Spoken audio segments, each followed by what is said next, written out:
Bien, bien. Alors comment elle va être reçue celle-ci? Parce que les comédies françaises, c'est toujours un truc très particulier en vlog. Ça passe ou ça casse, et généralement ça casse. Quand je fais mes avis dessus, c'est marrant de dire ça. Tiens, ça passe ou ça casse avec Brice Denis. J'avais pas du tout pensé avant de parler. Comment les gens vont vouloir le recevoir? Parce que Brice Denis, c'est un truc qui est ultra populaire. Le premier film est resté des mois en salle dans certaines villes. J'en connais quelques-unes qui l'ont gardé pendant 6 mois en salle. Donc comme c'est ultra populaire, tout le monde va me dire que c'est de la merde. Et comme les gens savent que je suis pas fan de Jean Dujardin, si jamais je dis un truc positif sur quelque chose qui concerne de près ou de loin Jean Dujardin, les gens vont pas comprendre.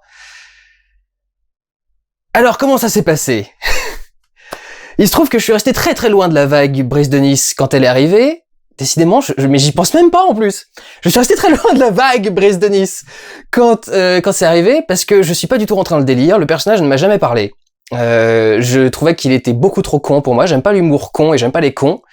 Il y en a assez dans la vraie vie, donc j'aime pas aller les voir au cinéma, à moins qu'ils se prennent des trucs dans la gueule. Et il se trouve que c'est un peu ce qui s'est passé quand même avec Brice Denis. Et c'est un peu la base du sketch presque, c'est-à-dire qu'il casse tout le temps, mais au final, tout le monde sait que c'est un con, Brice Denis. Et ça se sentait un tout petit peu dans les films. Reste que moi, l'histoire de Clovis Cornillac et ses pouces gigantesques là aux pieds, vous savez, à ce moment-là, mon cerveau a fait un barrage. Il y a eu la porte en métal qui s'est fermée, il y a eu l'alarme avec les trucs rouges qui sentent, fait non, je ne rentrerai pas dans ce film, je ne peux pas, c'est trop con. C'est trop con. Et il était essentiel à l'histoire du premier Denis, son pote, c'est, comment il s'appelle, Marius. Donc, c'était un peu emmerdant et j'avais eu du mal. Reste que j'étais resté assez, pas impressionné, mais c'était quand même intéressant de voir que le film était bien fait. C'était un film qui était bien réalisé, qui marchait bien, et c'était plutôt cool. Et donc, vient cette suite. Et ce qui s'est passé, c'est que quand ils ont commencé à en parler, j'étais, oh putain, fait chier. Une suite à Brice Denis 2. Et là, je vois marqué Brice Denis 3. Je fais, qu'est-ce que c'est que ce délire? Et je vois Jean Dujardin qui annonce, bon, on sort directement le 3 parce que Brice a cassé le 2. Et je me suis dit, si déjà la promo me fait marrer, si déjà la promo a une idée rigolote, et si la suite, le concept même de la suite a une idée rigolote à la base, c'est plutôt cool. Ce qui m'ennuie, c'est qu'ils en parlent pas beaucoup. Il y a une série que j'aime beaucoup qui s'appelle Red Dwarf, qui passait à la télé anglaise, qui a été arrêtée pendant 20 ans, et quand donc elle s'est arrêtée à la saison 9, non justement, si?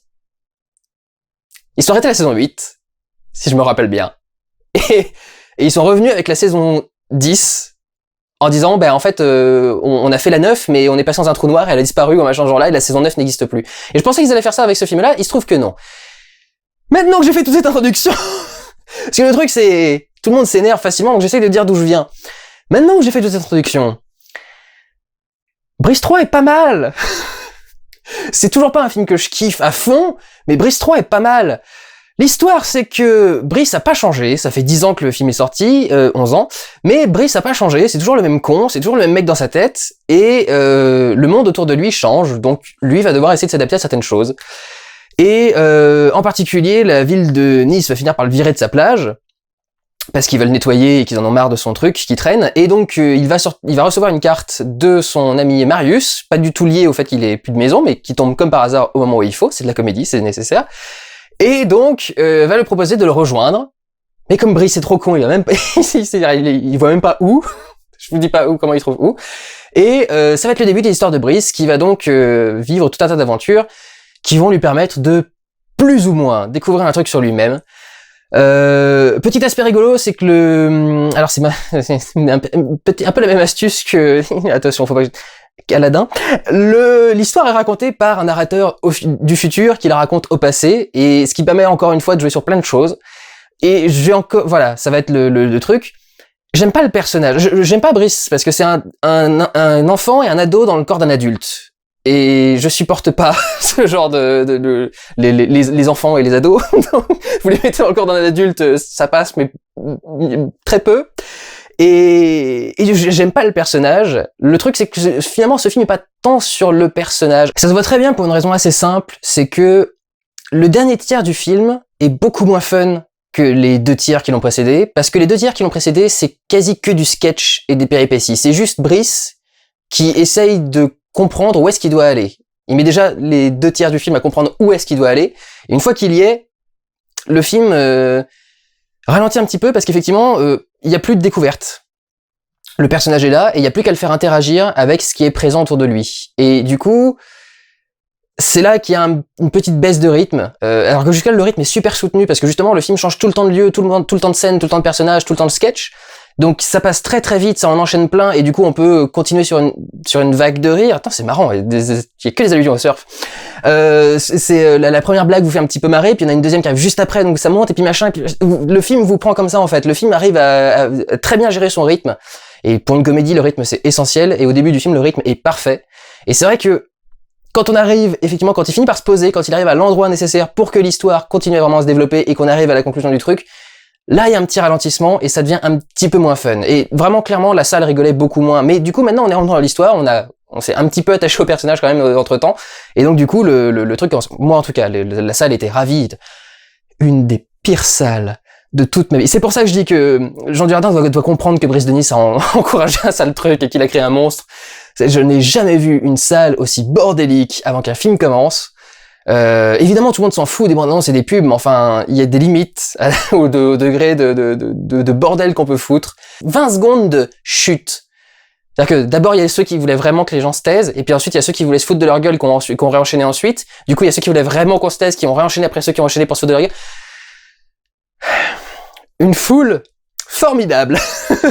Mais, reste que quand on est dans le film, et il y a un truc qui marche bien. Mais c'est vrai que la fin est un petit peu moins cool que le reste.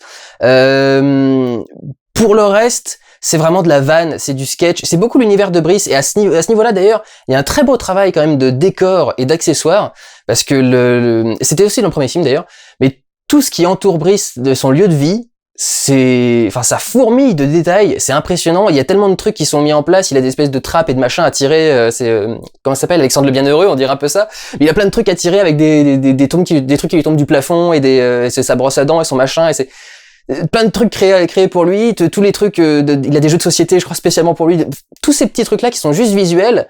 Je pense qu'on peut revoir le film 17 fois et essayer de voir toutes les boîtes et tous les machins qui sont cachés dans le décor, parce que je pense qu'il y en a énormément. Et il y a vachement de trucs qui marchent très très bien, il y a beaucoup de sketchs qui sont très très cool. Il y en a que tu vas venir à des kilomètres, mais comme il marche en 10 secondes, c'est parfait, c'est-à-dire que à un moment il se tourne et puis on a un plan et on voit un tout petit miroir dans un coin et et là c'est mon miroir. Et il s'arrête tout de suite, il est tout de suite en train de faire le truc. Et pas comme je l'ai fait. Moi, je l'ai un peu trop exagéré. Là, pour le coup, il est un peu plus intéressant, Dujardin. Dujardin joue pas mal dans ce film, parce que c'est lui qui détermine comment on joue Brice.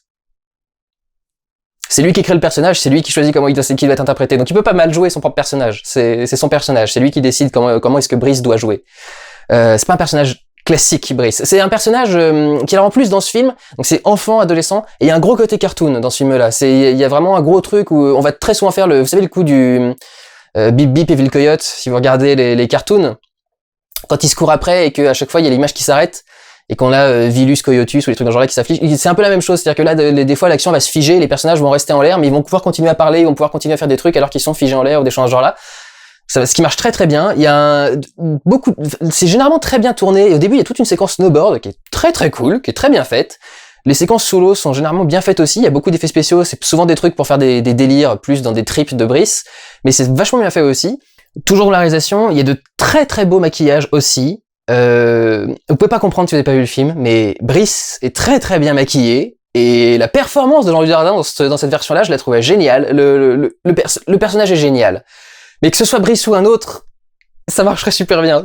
Vous voyez le film, mais cette idée-là est plutôt cool. J'ai bien aimé son interaction avec les gosses. C'est quelqu'un qui raconte une histoire à des enfants. Et son interaction avec en particulier la blonde, elle est parfaite, quoi. Il y a un moment, il y a un cut et il l'incendie, mais génial. Il y a vraiment des sketchs que j'ai beaucoup aimé, qui m'ont beaucoup fait marrer dans ce film. Je suis pas fan dans le trip, mais il y a des sketchs qui m'ont bien fait marrer, qui ont rien à voir avec Brice Denis. C'est des sketchs qui marcheraient bien dans n'importe quel film. C'est juste un film qui est drôle. C'est un film qui a des bons sketchs. Il y a beaucoup de sketchs. Il y a un côté sketch qui est vraiment très très prononcé, plus que sur le premier, qui était plus une histoire comique à développer. Là, il y a vraiment un côté très très sketch. Il y a beaucoup de trucs sur les caméras qui se retournent. Il y a beaucoup de caméras qui vont suivre un personnage et qui vont filmer le ciel et ensuite se retrouver la tête à l'envers parce qu'elles ont suivi l'action entièrement. Et ça va souvent être l'occasion de certains jeux, surtout quand il arrive à Osgore par exemple. C'est un sketch moi que j'ai trouvé très bien trouvé. J'ai vu le truc, oh putain, bonne idée! C'est des petits trucs comme ça qui marchent super bien. Mais ouais, alors il y a beaucoup de côtés très très très très sketch. Il y a une parodie de Mad Max Fury Road à un moment, parce qu'ils sont sur la plage et qu'il y a du sable, et ça marche plutôt bien. Le truc est plutôt cool. Il y a un passage Dragon Ball Z. Je devrais même pas vous le dire parce que ça sort tellement de nulle part, mais je vous dis pas du tout où il est, donc tant pis. Mais enfin, je peux pas vous le spoiler, mais il y a un passage DBZ dans ce film. J'ai trouvé que c'était peut-être le passage un petit peu en trop. On voit que c'est ça le truc. J'ai l'impression que Jean Dujardin a vraiment vu qui était le public de Brice d'un coup. Et avec ce passage-là, je crois que c'est le passage où il essaye trop de leur plaire. C'est le seul dans tout le film. C'est peut-être parce que je déteste Dragon Ball Z aussi, hein. Je suis tout à fait honnête là-dessus. Mais voilà, j'ai pas aimé le passage Dragon Ball Z dans le truc. Je crois que ça sortait vraiment de nulle part.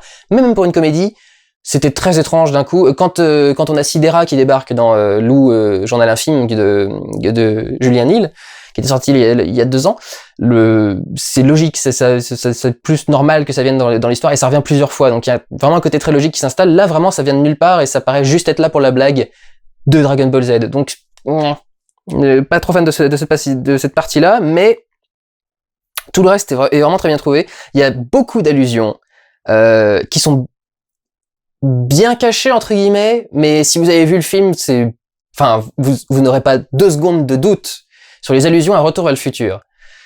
C'est par rapport au personnage d'Igor Dosgor, et par rapport à la scène de toute fin, quand le générique commence, qui est... Oh, je peux vous le dire, parce que ça n'a rien à voir avec le reste du film. Rien du tout. Et c'est pas un spoiler. C'est très rapidement... Ça a 0,01% de rapport avec le film. C'est pour ça, si vous voulez pas m'entendre dans la bouche ou les oreilles, je vous ferai un petit signe. Mais le plan de fin avec la voiture volante, c'est clairement la fin de Retour vers le futur 3 avec le train qui décolle et qui part dans le futur. Donc c'est intéressant de voir cette petite allusion à une autre trilogie quand il a lui-même fait une fausse trilogie vu que le 2 a été cassé et n'existe pas. Je trouvais que c'était marrant et que ça passait plutôt bien comme truc. C'était assez bien trouvé. Beaucoup de jeux de mots, surtout en franglais, des trucs avec les mots français, genre j'ai parlé avec mon fiche au lieu de parler avec mon fils. Le genre de jeux de mots qui peuvent arriver. Petit truc que je pourrais reprocher, beaucoup trop de musique. Le début du film en particulier, quand ils essayent justement d'installer tout ce rythme et de faire un film qui part bien, ils mettent beaucoup de musique très connue et pour des temps assez courts, et le problème c'est qu'au bout d'un moment, il y en a tellement que ça devient une espèce de jukebox. J'ai l'impression que c'est une séquence où il s'est dit tiens, je vais faire plein de sketchs, je vais tous les mettre sur une musique différente et après je vais tous les monter derrière. Et ça, bof, et au bout d'un moment la musique commençait à être un peu trop présente et ça partait un peu trop en clip musical. C'était vraiment d'un seul coup on arrive en clip et on a un clip comique où on voit plein de petits trucs un peu comiques se dérouler pendant une petite musique, mais du coup c'est plus du storytelling, c'est juste de la vanne et pas toujours la plus recherchée. Il y aurait des moyens plus intéressants de les mettre dans le film sans avoir à faire une pause avec juste de la musique, on pourrait les intégrer dans d'autres scènes. Et puis beaucoup d'humour absurde. Il y a une réplique par exemple que je trouve qui m'a bien fait marrer, parce que c'est la façon dont elle arrive, dont elle est bien montée dans les événements du film. Je vous dis juste la réplique, je vous dis pas où elle arrive, c'est oui, mais j'avais un pull. Vous voyez le jeu de Jean Dujardin pendant cette réplique-là, et quand est-ce qu'elle arrive, moi ça m'a beaucoup fait marrer. Il y a un éléphant jaune aussi dans ce film, vous verrez un éléphant jaune. Après, il y a le retour de Clovis Cornillac. Lui aussi d'ailleurs un des acteurs que j'aime pas beaucoup dans les acteurs français, mais c'est pas mon problème avec son rôle, c'est juste que j'aimais pas le personnage qui jouait, ce truc des pouces complètement con. Ce n'est plus central au film, il y a 2 minutes de sketch sur ses pieds à nouveau dans ce film, c'est les 2 minutes où j'ai décroché, donc il est beaucoup moins lourd. Et ce que j'ai bien aimé, c'est qu'il y a un retour de d'une vanne d'un premier film qui m'avait bien marqué, et je m'attendais pas à ce qu'elle revienne en fait, et il trouve une nouvelle évolution à cette vanne-là qui est plutôt bien faite. Donc voilà. Au final, je suis pas fan de l'idée, j'aime pas le concept de Brice de Nice, mais le film est bien foutu, m'a fait rigoler, souvent franchement, et c'est même pas un film spécialement, enfin, c'est pas drôle spécialement pour Brice, c'est un film drôle, tout court. Après, est-ce que c'est votre humour, est-ce que c'est votre style de truc, est-ce que vous aimez ce genre d'humour cartoon, est-ce que vous aimez ce genre de truc un peu surréaliste? Je suis pas ultra fan, mais voilà, j'ai passé un bon moment. Il fait qu'1h36, donc au moins il se la pète pas à faire un espèce de truc super long. Il est bien réalisé, techniquement, bien monté. Les acteurs sont plutôt bons. Et c'est plutôt bien réalisé. Le réalisateur, alors vraiment, je sais pas d'où il vient, mais il a réussi à donner une bonne gueule au truc. Ça a pas l'air d'être tourné comme une comédie, ça a l'air d'être tourné comme un film d'action presque par moment, et il y a des trucs qui passent plutôt bien. Il y a des passages beaucoup plus comédie, bien sûr, hein, ça reste une comédie, mais quand il est genre poursuivi par des gens ou des trucs dans ce genre-là, il y a un côté action qui marche très très bien. Donc voilà, en ce qui me concerne, Brice 3, c'est plutôt une bonne surprise. Je vais pas le casser. Et voilà, si vous êtes fan du truc, pourquoi pas, allez le voir. Je préférerais que ça ne devienne pas à nouveau un succès à 5 ou 6 millions, parce que c'est pas non plus révolutionnaire dans le cinéma français, mais c'est pas honteux. Ça marche, ça passe. C'est pas... y a pas de quoi gueuler. Bienvenue chez les ch'tis, il y avait de quoi gueuler, parce que 20 millions d'entrées pour un truc aussi simple que ils ont un accent rigolo, il y avait de quoi gueuler. Là, bon...